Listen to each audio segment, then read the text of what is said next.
휴가지에서 주일 예배를 드릴 수 있다고 하는 장소가 있다고 하는 거, 그거는 얼마나 큰 축복이고 감사한 일인지 모릅니다.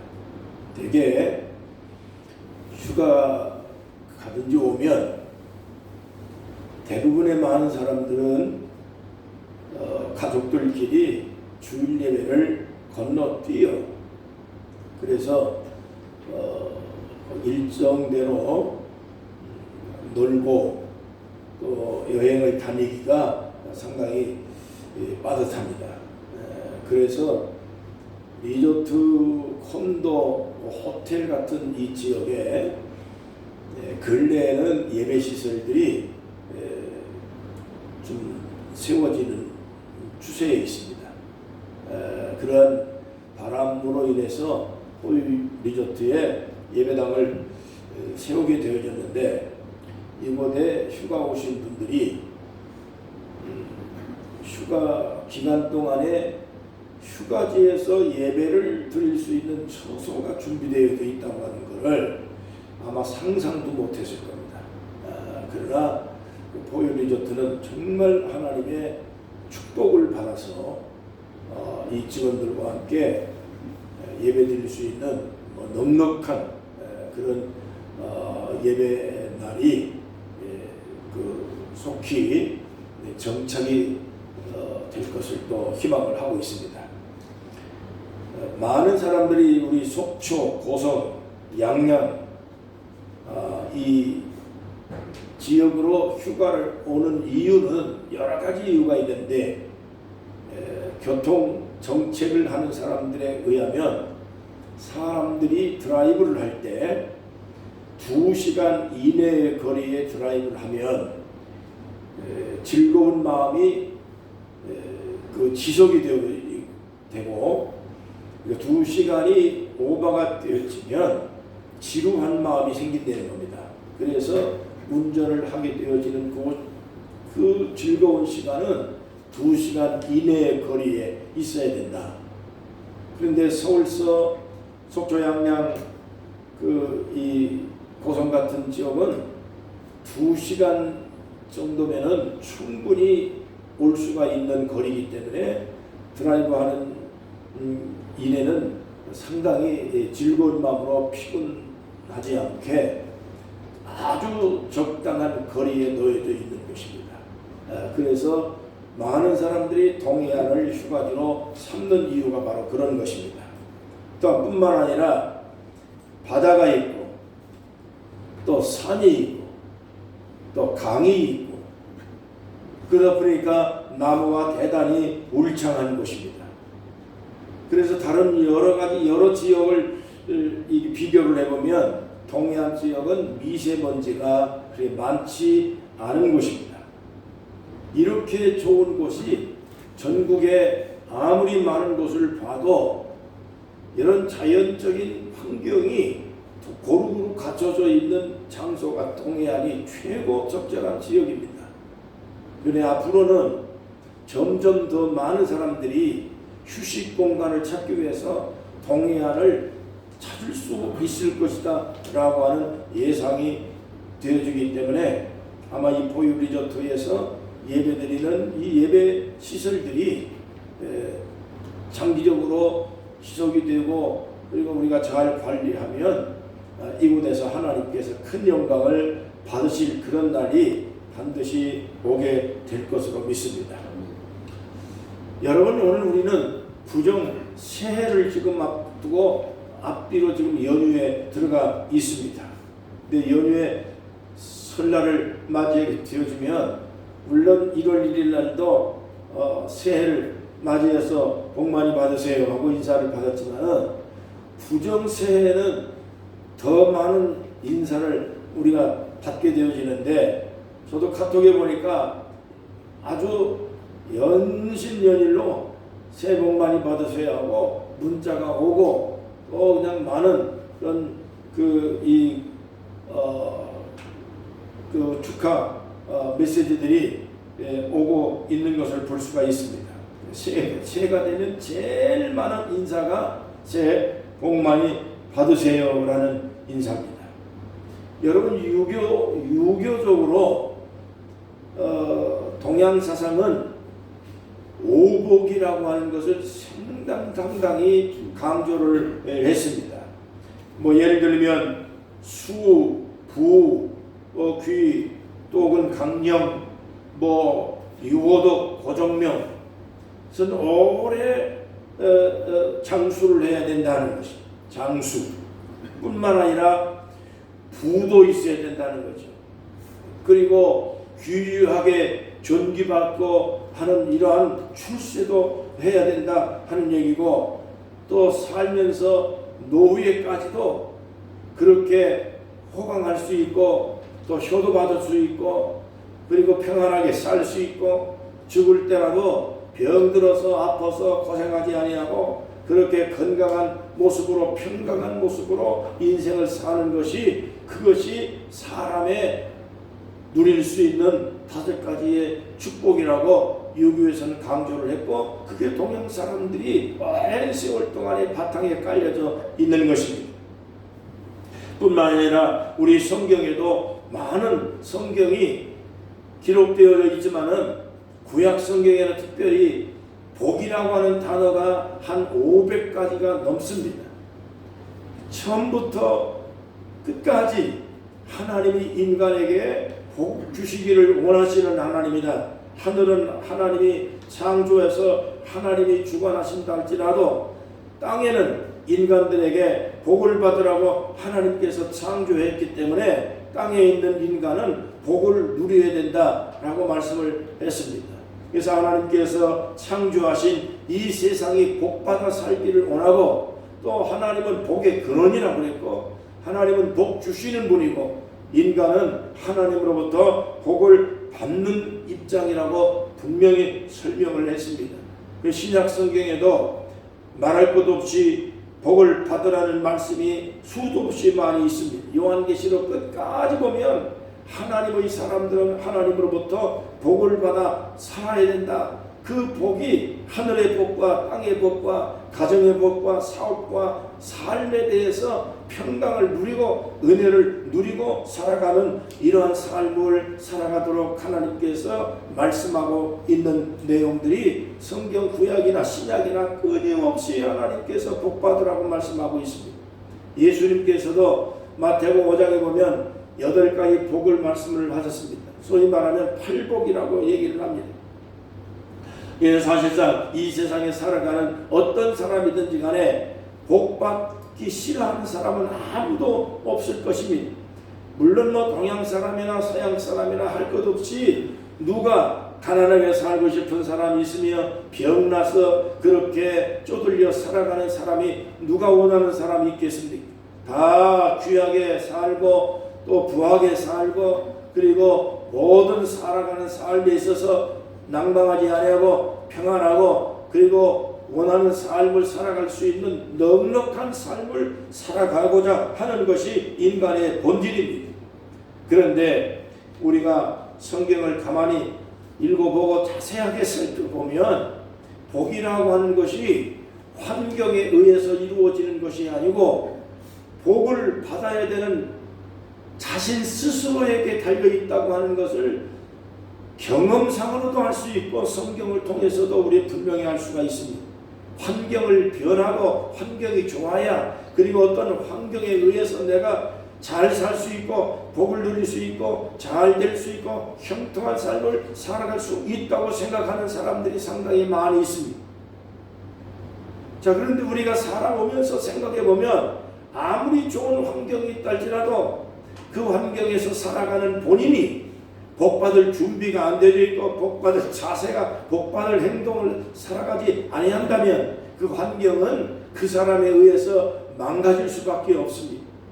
그러나 그 사람이 복을 받고 복을 누릴 수 있는 준비가 되어 있고 그러한 행동을 하고 그런 생각과 그런 마인드로 살아가게 되어지면 그 사람이 가는 환경이 변합니다.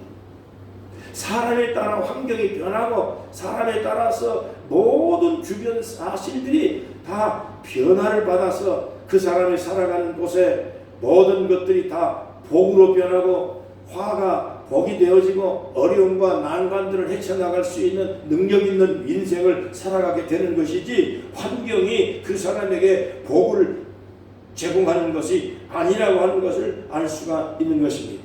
창세기 3장 성경을 잘 보시면 하나님께서 이 세상을 창조하시고 난 다음에 인간을, 아담과 하와를 최초로 창조하고 이 세상을 잘 다스리고 관리해서 복을 누리라고 말씀을 하셨습니다. 그런데 아담과 하와가 하나님의 명령을 거부하고 하나님을 배신하고 하나님 없는 그러한 자유로운 삶을 살아가 보겠다고 작정을 하고 하나님을 배신하는 순간에 하나님으로부터 저주를 받고 하나님과 등을 지게 됩니다. 그래서 하나님과 인간이 사이가 멀어진 순간, 그렇게 아름다웠던 에덴 동산이 가시가, 엉겅퀴가, 그리고 잡초가 우거지는 그러한 곳으로 변화버리고 말았습니다. 뿐만 아니라 이마에 땀을 흘려서 노동을 하고, 그리고 산고의 고통을 겪어야 되고, 삶에 고난이 와야 되고, 수고가 한없이 있어야만이 먹고 살 수 있는 그러한 세상으로, 환경으로 변화되고 말았습니다. 아담이 잘못되어 하와가 잘못되어졌어요. 그 잘못된 사람이 살아가는 환경이, 그 아름다운 환경, 에덴 동산이, 그 파라다이스가 얼마나 험한 환경으로 변질이 되고 그리고 바뀌어졌습니까? 그러나 또 반대로 신명기 성경을 잘 보시면 하나님의 백성, 이스라엘 백성들이 애굽 땅에 가서 노예 생활을 430년을 하다가 하나님의 은혜로 해방을 받습니다. 그리고 하나님의 축복을 받아서 모세의 인도를 받고 여호수아의 인도를 받아서 가나안 땅을 정복하게 된, 그것이 오늘날 이스라엘 땅입니다. 그 땅을 정복을 하고 난 다음에 개간을 하고 살아가려고 생각을 해보니까 그 땅이 젖과 흐르는 땅이 아닙니다. 골짜기가 있고 산이 있고 자갈밭이 널려져 있습니다. 제가 이스라엘을 가서 그 땅을 다 자세하게 살펴본 결과 아직도 그 땅은 산과 골짜기가 널려 있습니다. 그리고 온 천지가 다 사막뿐입니다. 사람이 살아갈 수 있는 환경이 전혀 아닙니다. 그런데도 불구하고 하나님은 이스라엘 백성들에게 가나안 땅을 정복하고 난 다음에 그 땅에 나가서 살아갈 때 젖과 꿀이 흐르는 땅으로 삼아주겠다고 말씀을 했습니다. 환경이 젖과 꿀이 흐르는 땅이 아니에요. 자갈밭이 널려있는 땅입니다. 산과 골짜기가 아주 가득한 땅입니다. 사람이 살 수 없는 사막이에요. 근데 거기에서 하나님이 축복하시고 하나님이 함께 하시고 하나님이 지켜주시고 하나님과 함께 하겠다라고 하는 그런 신앙의 의지를 가지고 이스라엘 백성들이 하나님 붙들고 땅을 개간하기 시작을 했습니다. 그 역사를 보니까 그 미국의 라스베가스 가니까 인공 도시잖아요. 그것은 네바다 사막입니다. 그 엄청난 사막에 거기를 인공 도시를 만들어서 오늘날 미국 사람들이 죽기 전에 꼭 가보고 싶은 동네가 라스베가스인데, 그게 얼마나 밤 되면 뭐 난리도 아니거든요. 근데 어떻게 그런 도시가 되어졌느냐? 그 콜라도 강에서 강물을 끌어다가 도시를 만들고 난 다음에 그걸 보이는 시설처럼 전부 다 바닥에다 깔고 집집마다 다 깔고 수도 시설을 만들고 스프링쿨러를 만들어서 시간 딱 타이머 만들어 가지고 물이 그냥 솟아나오게 만들고 수도를 사용하게 만들고, 그렇게 해서 그 라스베가스가 여러분 세계에 정말로 그 누구든지 한번 가보고 싶은 도시로 변해버렸더라고요. 그와 마찬가지로 이스라엘 백성들이 그 키부츠라고 하는 농장을 개발하는데 사막에다가 농장을 만들어 버렸어요. 사막에다가 보이라 시설을 깔아버렸어요. 에덴 그 요단강에서 물줄기를 뽑아다가 보이라 시설처럼 깔아놓고 난 다음에 물이 나오는데 그걸 가지고 키부츠 농장을 만들고, 그리고 농산물을 재배해서 중동 일반 지역에 전부 다 내다가 수출을 해버리고, 얼마나 하나님의 놀라운 축복을 받아서 이스라엘이 아무도 살 수 없는 땅을 개간을 해서 그렇게 아름다운 땅으로 젖과 꿀이 흐르는 땅으로 만들어서 그렇게 잘 사는 국가가 되어졌습니다. 그 황량한 사막에 그 파라다이스로 만들고 에덴 동산처럼 만들어서 지금 이스라엘은 1인당 GDP가 5만 3천 불이 넘습니다. 중동 국가 가운데서 최상위 국가로서 여러분 살고 있는 것을 볼 수가 있는 것입니다. 그러므로 여러분 우리는 하나님 앞에서 복 있는 사람이 될 수 있어야 되는 것입니다. 하나님의 복을 우리가 누려야 되고 하나님과 함께하는 인생을 살아가게 되어졌을 때 복 없는 환경을 복 있는 환경으로 변화시킬 수 있는 능력의 사람이 될 수 있다고 하는 것을 우리가 알 수가 있는 것입니다. 그렇기 때문에 우리가 금년 1년을 살아가는 좋은 벽두에 하나님과 함께하는 1년을 한번 구상을 해보고 그리고 설계를 해서 내가 하나님의 도움받아서 하나님의 은혜로 내 살아가는 환경을 복 있는 환경으로 만들고 내 인생을 복 있는 인생으로 한번 만들어 살아보겠다라고 하는 강력한 의지를 가지고 금년 1년 동안에 살아가게 되어진다면 금년이 1년 끝나는 12월 좀 결산을 할 때 여러분 복된 결과를 반드시 얻어낼 수 있을 것을 믿습니다. 하나님과 함께하는 1년이 시작되기를 주의 이름으로 축복합니다. 복 있는 사람이 되기를 위해서 우리는 반드시 해야 될 게 두 가지가 있습니다. 첫째로 복 있는 사람은 뭐냐? 악인의 꾀를 쫓지 말아야 된다고 말씀하고 있습니다. 시편 1편에 보면 복 있는 사람은 악인의 꾀를 쫓지 아니하고 죄인의 길에 서지 아니하고 오만한 사람의 자리에 앉지 아니하고 라고 말씀했으며 여기서 말씀하고 있는 악인, 죄인, 오만한 사람이라고 하는 디테일하게 다 이걸 분석을 하고 해석을 하게 되면 여러 가지 의미를 갖고 있지만은 이것을 다 종합적으로 판단하면 죄인이 누구냐, 악인이 누구냐, 오만한 사람이 누구냐, 그 결론이 그겁니다. 하나님이 없이 내 힘과 지혜와 내 방법에 의해서 인생을 살아보겠다고 세상을 살아가겠다고 하고 그렇게 마음먹고 행동하는 사람을 가리켜서 하는 그러한 단어가 악인입니다. 죄인입니다. 오만한 사람이 마찬가지입니다.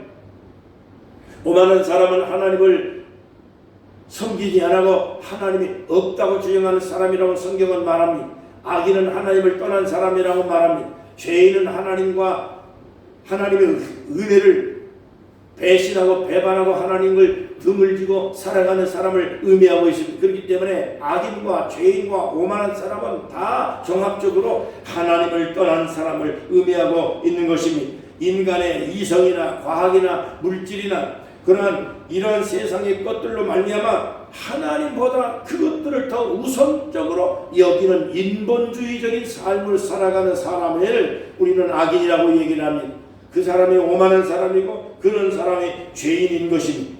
여러분 우리가 하나님을 떠나서 내 방법으로 내 지혜로 물질로 과학으로 아무리 AI 시대에 지금 우리가 인공지능 시대에 들어가서 오늘 목사님들도 인공지능 챗GPT 그래서 챗GPT도 가끔 내가 사용을 하고 있지만은 그 챗GPT를 사용하게 되어지면 무궁무진한 그러한 그 혜택을 얻을 수가 있고 그리고 정보를 얻을 수가 있습니다.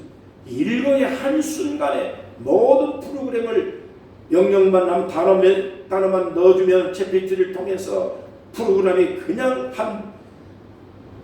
몇 초 만에 그대로 답변이 돌아오고 또 그리고 모든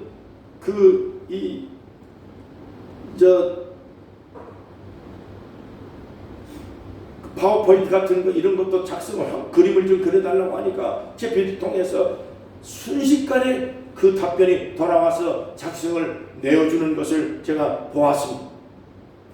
여러분 그렇기 때문에 장신대 그 학교에서 장로교 목사님들 가운데 그 교단에서 통보가 내려오기를 챗GPT를 통해서 설교가 작성된 설교를 목사님들이 하게 되면 징계를 가하겠다고 그렇게 엄벌을 하고 그 엄명을 내린 것을 보았습니다. 그렇기 때문에 젊은 목사님들 가운데는 전부 다 우리는 설교를 하는 동안에 수많은 자료들을 다 펴놓고 난 다음에 책을 읽고 또 명상하고 묵상하고 그 다음에 한 구절을 통해서 몇 번이고 읽고 또 읽으면서 그걸 다 그렇게 설교를 작성하고 그 영성을 얻고 영감을 얻어서 작성을 했는데, 요즘에는 너무나도 AI 시대이기 때문에 이런 묵상이나 명상이나 이런 기도의 시간을 갖지 아니하고 그냥 일거에 몇 분이면 그냥 막 작성이 그 TV를 통해서 나오고 AI 통해서 다 나오기 때문에 노력이 없는 게 있습니다. 하나님보다, 기도보다 세상에 물질을 우선하고 과학을 우선하고 하나님이 우선한 게 아니라 이러한 세상의 것들이 우선되어지는 세상이 되어버리고 말았습니다. 교회도 마찬가지고 이 세상의 모든 삶의 환경이 하나님이 아니라 물질이 우선이고 과학이 우선이고 이성이 우선인 인본주의 사회로 변화되고 말았다고 하는 것입니다.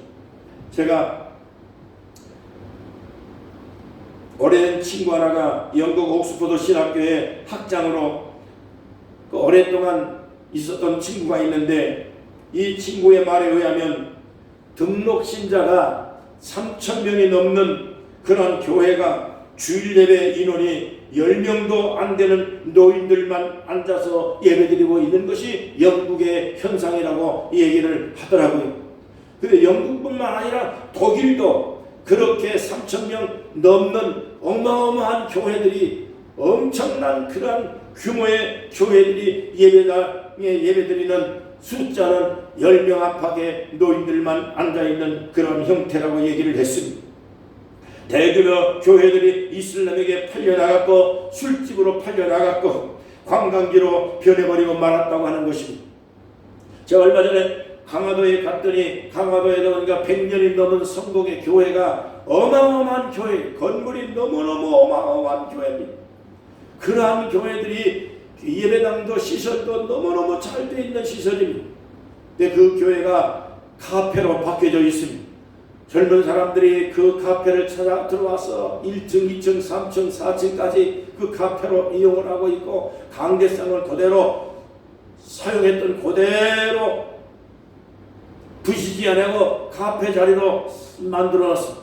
심지어는 영국의, 독일의 거망한 교회들이 다 이렇게 술집으로 바뀌어지면서 강대상 사용하던 그 강대상 제2A석이라고 판매를 하더라고요. 이런 정도로 한국에도 대규모 교회들이 이슬람에 팔려나가고 술집으로 팔려나가고 카페로 팔려나가는 이러한 참으로 서글픈 일들이 우리 한국에도 지금 벌어지고 있는 상황에 놓여져 있는 것입니다. 여러분, 18세기만 해도 서구 사회는 기독교적인 가치관을 가지고 세계 정치를 이끌었고 문화를 이끌고 경제를 이끌고 나갔습니다. 교육과 사회와 모든 것들이 기독교 문화를 통해서 기독교 가치관으로 형성이 돼서 이 국가를 여러분 이끌고 살아왔습니다. 그러나 이 사회가 점점 더 선진화되어지면서 과학만능주의로 그리고 물질만능주의로 사람들이 변화되기 시작을 합니다. 하나님을 떠나기 시작합니다. 하나님이 뒷전으로 밀려나기 시작을 합니다. 처음에 사람들이 하나님 대신 인간 스스로가 하나님의 역할을 해보겠다라고 그렇게 작정하고 나선 것이 결국에 인본주의고, 또 인본주의가 점점 더 발전돼서 오늘날 사회주의를 만들고, 사회주의가 오늘날 공산주의를 만들어서 이렇게 공산사회, 사회주의 사회가 만들어진 곳곳마다 국가가 분열되고 국민들이 분열되고 인권은 유린되고 자유는 사라져버리고, 평안을 위해서 그렇게 만들어졌던 인본주의, 자유롭게 한번 살아보겠다고 그렇게 힘을 쓰고 하나님을 뒷전으로 몰아낸 오늘날 사회가, 인본주의 사회가, 사회주의 사회가 어떤 현상으로 바뀌어졌는지, 어떤 사회로 환경을 망가뜨렸는지, 인성이 얼마나 인격이 망가지고 그렇게 살아가고 있는 환경인지 우리는 역사를 보면서 많은 것을 여러분 우리는 깨달아야 하는 것입니다. 여러분, 우리 대한민국의 유명한 교수 중 한 분이 이어령 교수입니다. 이화여자대학교의 석좌 교수 이어령 교수가 그 딸의 간곡한 기도에 의해서 대한민국의 대표적인 이성론자인 이어른 교수가 어느 날 예수를 믿고 돌아와서 책을 많이 발간을 했습니다. 기독교 신앙을 간증하면서 여러 해를 동안 다녔습니다.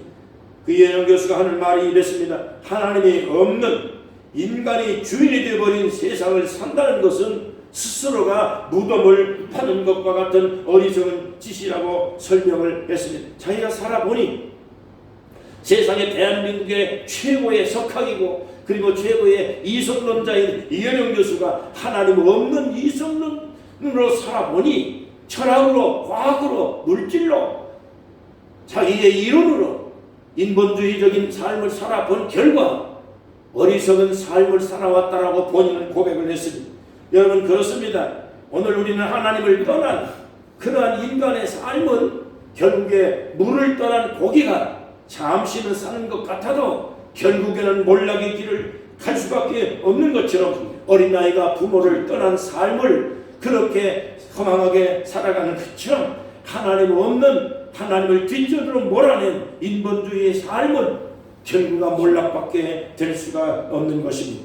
에베소 2장 1절과 로마서 12장 2절에 보면 절대로 너희는 이 세대를 본받지 말라, 이 세상의 풍조를 따르지 말라, 마음을 새롭게 해서 변화를 받아서 하나님의 선하시고 기뻐하시는 뜻이 무엇인지 분별하여 살도록 해야 된다고 말씀하고 있습니다.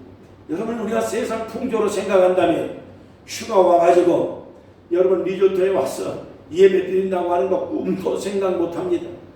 세상 풍조로 생각한다면 시간이 아까운데 휴가 와서 놀러 와가지고 주일날 예배를 드린다? 하나님이나 시간이 아깝죠. 나가서 놀고 싶고 짐 싸들고 빨리 가고 싶은데 어떻게 예배를 드립니까? 이건 세상 풍조에 우리가 휩쓸려 살아가는 것입니다. 그러나 휴가 왔어도 만일 제쳐놓고 주일 예배를 하나님 앞에 드릴 수 있는 예배당을 콘도의 시설에 리조트에서 이 예배당이 있다? 너무너무 감사하고 감격한 마음으로 예배가 우선이고, 여러분 휴가 와가지고 빨리 집 싸들고 나가서 아마 일행들이 아마 그렇게 쪼들 막 하는 사람들이 있을 거예요. 그럼에도 불구하고 아니다, 예배 드리자, 예배 드리고 가자. 그래서 결국에 하나님을 예배할 수 있는 것이 우선이라면 이 사람은 세상 풍조를 밀어내고 하나님을 우선으로 섬기는, 그래만도 신앙이 살아있는 사람일 수도 있는 것입니다. 우리가 여러분이 금년 한 해를 살아간 동안에 세상 어느 곳에 가서 산다 할지라도, 무슨 일을 한다 할지라도 하나님이 우선이고 예배가 우선이고 기도가 우선이고 우리가 신앙을 우선으로 삼고 살아가게 되어지면 내가 바꿔야 할 환경을 하나님이 대신 바꿔주시고, 나를 복의 사람으로 만들어서 내가 하는 일들마다, 구상하고 있는 것들마다 하나님은 더 발전되게 하나님께서 가장 좋은 방법으로 우리에게 길을 안내해 주시고 인도해 주시는 것이 이게 신앙의 삶입니다. 이러한 삶을 금년에 살아갈 수 있기를 주의 이름으로 간절히 축복합니다. 주의 이름으로 축복합니다. 하나님과 함께하는 삶을 살아갈 수 있기를 주의 이름으로 축복합니다. 두 번째로, 복 있는 사람은 하나님의 말씀을 묵상하면서 살아가는 사람입니다.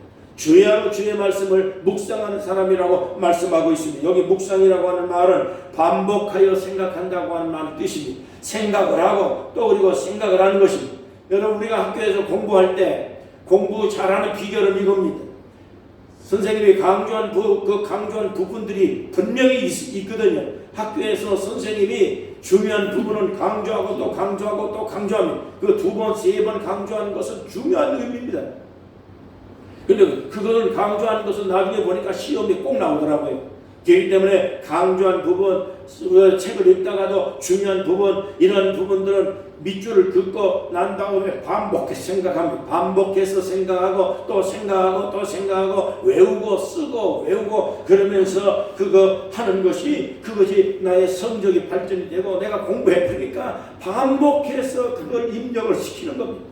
묵상이라는 말은 생각하고 또 생각하고 반복하고 또 반복하고, 이것이 하나님의 뜻이자 이 하나님이 원하는 뜻이고, 이것이 내가 큰 감동이다, 나의 삶을 이 말씀을 의지하고 이 말씀의 가르침대로 한번 살아가야 되겠다라고 생각하고 살아가고 생각하고 또 살아가고 생활에 투입되기 위해서, 그 말씀이 반복된 그 말씀이 그 생각한 그것들이 나의 삶에 투영되기 위해서 그를 삶과 투쟁하는 것이 그것이 묵상입니다.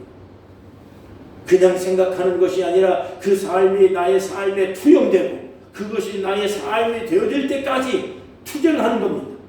이것을 묵상이라고 말하고 있는 것입니다. 그래서 칼 바르트라고 하는 분은 이렇게 말했습니다. 교회는 제도나 건물에 있는 것이 아니라 말씀의 사건이 일어나는 것이다 라고 얘기했습니다.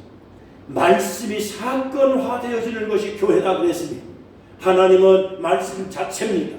그렇기 때문에 하나님은 말씀이시고 그 말씀이 육신되어 이 땅에 우리의 구원을 위해서 오신 분이 예수 그리스도입니다.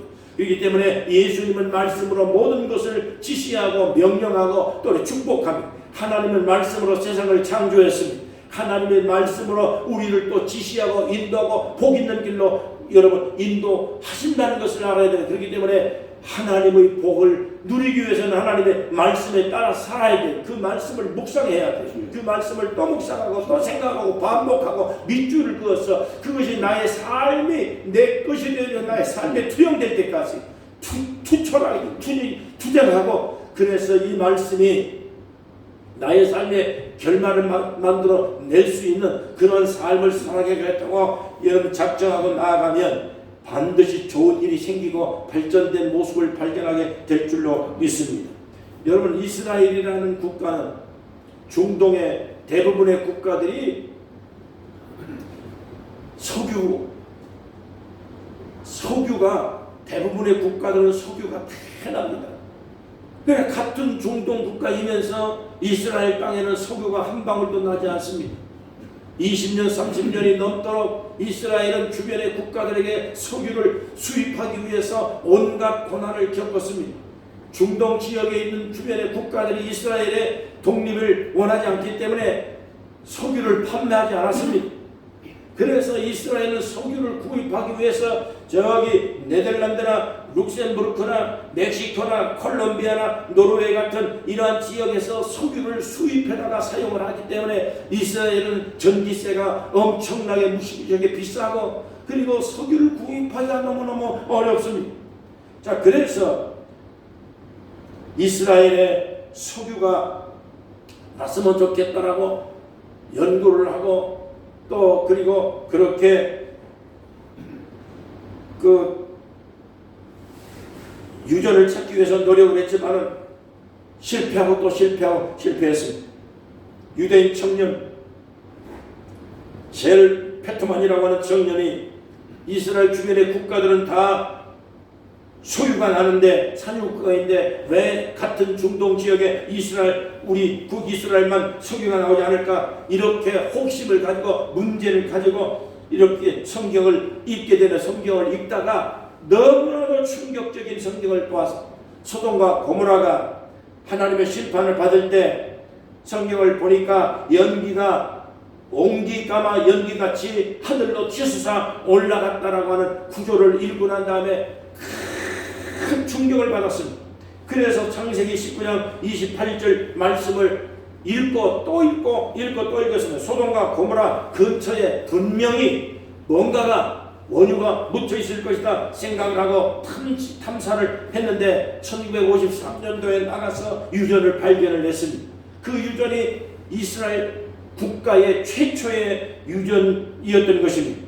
그리고 난 다음에 또 유전을 발견을 또 했는데 러시아 출신 토비아 투슈칸이라고 하는 사람이 지구 물리학을 공부한 사람입니다. 메이저 석유 회사에 오랫동안 근무를 하다가 1984년도에 이스라엘로 이민을 왔습니다.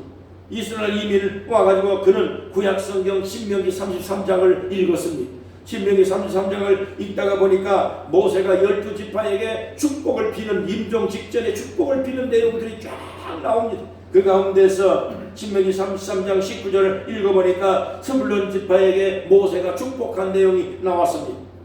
그 축복한 내용이 뭐냐면 바다에 풍부한 것과 모래에 감춰진 보배를 흡수할 것이다 라고 하는 구절이 나왔습니다. 모래에 감춰진 보배를 흡수한다? 모래에 뭔가가 보배가 감춰져 있을 것이다. 이것이 필이 꽂혔습니다. 뭔가가 틀림없이 있을 것이다. 그 다음에 보니까 아셀 지파에게 축복한 내용이 나옵니다. 그의 발이 기름에 잠길지로다. 그의 발이 기름에 잠길지로다. 자, 그래서 아셀 지파에게 축복한 내용과 스불론 지파에게 축복한 내용이 이게 예사로운 내용이 아닙니다. 발에 기름이 잠기고 모래에 감춰진 보배가 있다? 그러면 이 스불론 지파와 아셀 지파가 살고 있었던 그 지역을 탐사를 하고 개발을 하면 되지 않겠느냐. 그래서 거기에 집중적으로 찾아가서 탐사를 시작을 했습니다. 그 결과 지금 현재 크바르 샤바라고 하는 이 지역에 유전이 터졌습니다. 유전이 터졌는데 그 유전이 얼마나 많이 매장되면 1억 배럴이 넘는 유전이 발견되어진 것입니다. 이스라엘은 이제는 원유를 여러분 수입하지 않아도 됩니다. 평생을 중동 주변의 국가의 눈치를 보지 않아도 유전을 발견을 했습니다. 이 사람들이 먹고 살 수 있는 그러한 부호가 되어졌습니다. 지금도 중동 지역에서 가장 GNP도 높고 GDP도 높은 국가지만은 그러나 성경을 읽고 안 되는 것을 되게 만들고 성경의 지시를 따라서 유전을 발견하고 샘물을 발견하고 여러분 가스도 발견되어졌어요. 모래를 통해서 여러분 모래를 통해서 규수라고 하는 것이 발견되고 실리콘이라고 하는 걸 발견되고 오늘날 유리를 발견하고 그 유리가 망원렌즈를 발견하고 지금 우주선을 만드는데 결정적인 역할을 하는 것이 모래를 통해서 만들어진 것입니다. 여러분 하나님의 말씀은 변함이 없고 1.1획도 틀림이 없는 위대한 말씀이고 살아있는 생명의 말씀입니다. 그래서 우리는 이 바이블을 리빙 바이블이라고 얘기해요. 리빙 바이블. 하나님의 말씀은 살아 움직인다는 겁니다. 하나님의 말씀은 글로 되어지는 성경으로 여러분 책으로 만들어진 게 아닙니다. 살아있는 하나님의 말씀을 글자화시키는 것이기 때문에 우리가 답답하고 힘들고 어려울 때 성경을 읽고 묵상하고 이 말씀의 교훈을 받아서 따라가서 살아가려고 노력하고 힘쓰고 우리의 삶과 함께 여러분 투쟁으로 삼기를 바랍니다. 이 삶이 나의 삶이 이 말씀이 나의 삶이 될 때까지 말씀을 붙들고 여러분 말씀을 읽고 또 읽고 묵상하며 살아가면 하나님의 말씀이 여러분의 삶의 길잡이가 되어 주실 것을 믿습니다. 여러분 우리가 사용하는 볼펜, 모나미 볼펜 153이라고 하는 글자가 써 있었을 것입니다. 모나미 볼펜 한국의 최초의 볼펜을 만든 분이 모나미 볼펜 153입니다. 이 모나미 볼펜을 만든 분이 집사님이십니다. 이 양반이 사업을 하다가 망했습니다. 다 절당망하고 난 다음에 하나님 앞에 엎드려서 새벽 기도를 작정하고 기도를 하는데 어느 날 기도를 하는 동안에 153이라는 숫자가 계속해서 눈을 감아 앞에서 어른거리고 눈을 떠도 어른거리고 153이라는 숫자가 떠나지 않습니다. 계속해서 기도하고 했는데도 153이라는 숫자가 떠나지 않아서 너무나도 궁금해서 새벽기도 끝나고 난 다음에 목사님 찾아가서 물었습니다. 목사님 153이라는 숫자가 기도를 하는데 자꾸 왔다 갔다 하고 떠나지 않는데 도대체가 이게 무슨 조화인지 알 수가 없습니다. 목사님도 세상에 한 번도 그런 상담을 해본 적이 없습니다. 가만히 생각해 보니까 153이라는 숫자가 성경에 나오지도 않는데 딱 하나 생각난 게 베드로가 예수님의 말씀에 순종해서 부활하신 예수님을 만나고 난 다음에 배 오른편에 가서 그물을 던져보라고 말씀에 순종해서 그 고기를 잡았는데 그 고기 숫자가 153이라는 숫자가 나온 겁니다. 153이라는 숫자는 축복의 숫자다. 집사님 하나님 앞에 기도해서 작정하고 계획하신 것이 무엇인지 모르지만 이번에 하나님이 도우심을 분명하게 하나님께서 함께 하실 약속인 것 같은데 믿고 기도하고 시작을 하세요. 그래서 시작한 것이 볼펜 회사를 만들었는데 대한민국의 최초의 볼펜이 나온 겁니다. 그것이 모나미 볼펜 153입니다. 하나님의 놀라운 축복은 기도 속에 옵니다. 말씀 붙들고 살아가면 반드시 거기에 지혜가 떠오르게 되어 있습니다. 우리의 길이 되어 줍니다. 우리의 선생님이 되어 줍니다. 이래서 하나님의 말씀을 묵상하는 삶이 얼마나 중요한지 모릅니다. 시편 119편 105절 말씀입니다. 말씀을 빛과 등불에 비유하고 있습니다. 하나님의 말씀은 내 발의 등이요 내 길의 빛이다 그랬습니다. 그렇기 때문에 어두울 때 등이 있고 빛이 있어야만이 되는 것처럼 하나님의 말씀은 나의 삶의 길이, 나의 삶의 등대가 되어주고 나의 삶의 길잡이가 되어준다고 하는 중요한 말씀을 여러분 고백하고 있는 것입니다. 인생길을 살아가는 동안에 나 혼자 인본주의적으로 사회에 여러 가지 많은 그러한 발전된 그 현대 문명에 의지하기보다도 그래도 불구하고 하나님의 말씀을 읽고 듣고 깨닫고 하면 인성도 밝아질 것이고 삶의 지혜를 얻을 수 있을 것이며 우리가 살아가는 동안 복 있는 사람이 돼서 어딜 가든지 간에 남들에게 난타당하지 아니하고 여러분 주어진 내 재능과 능력을 한껏 끄집어내서 그것을 활용할 수 있는 가치 있는 인생이 반드시 만들어질 것입니다. 복 있는 사람 되시기를 주의 이름으로 축복합니다. 절대 하나님을 등지지 마시고 하나님을 앞장 세우고 말씀을 따라서 살아가고 말씀을 읽고 답답하고 힘들고 어려울 때마다 가만히 엎드려서 성경을 또 읽어보세요. 읽고 뜯고 또 읽어보세요. 그래서 우리가 공부하듯이 밑줄을 그어서 그것을 암송하고 또 암송하고 생각을 하고 반복해서 생각을 해서 그 말씀을 내 말씀으로 삼아질 때까지 그 하나님의 말씀에 사로잡혀서 인도를 꼭 받으시기 바랍니다. 그래서 금년 2025년 어딜 가든지 무슨 일을 하든지 간에 나는 하나님이 내게 축복의 삶을 살아갈 수 있는 길잡이가 되고 인도자가 되고 보호자가 되고 하나님이 그렇게 나를 사용할 수 있다라고 하는 믿음으로 금년 안에 승리하기를 축복합니다. 하나님의 사람이 되기를 축복합니다. 한 걸음 한 걸음 다 하나님 붙들고 금년에 꼭 복된 사람 다 되시기를 축복합니다. 기도하겠습니다. 하나님 아버지 감사합니다. 오늘도 이 귀한 말씀이 2025년 구정 새해 연휴를 맞이해서 금년도 우리가 새로 시작합니다.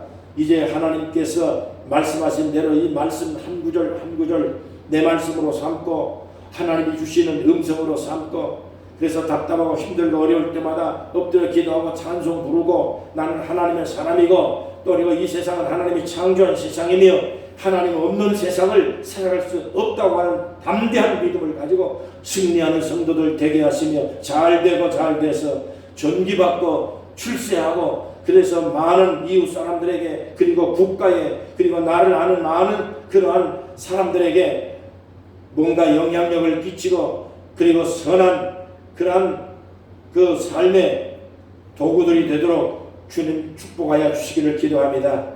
살아가는 동안 무슨 일이 일어날는지 누가 어떻게 예측할 수가 없습니다.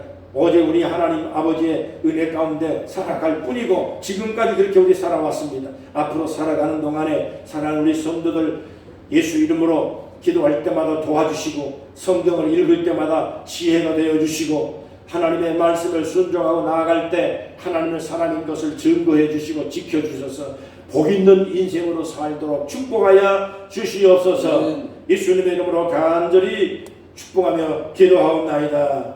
아멘.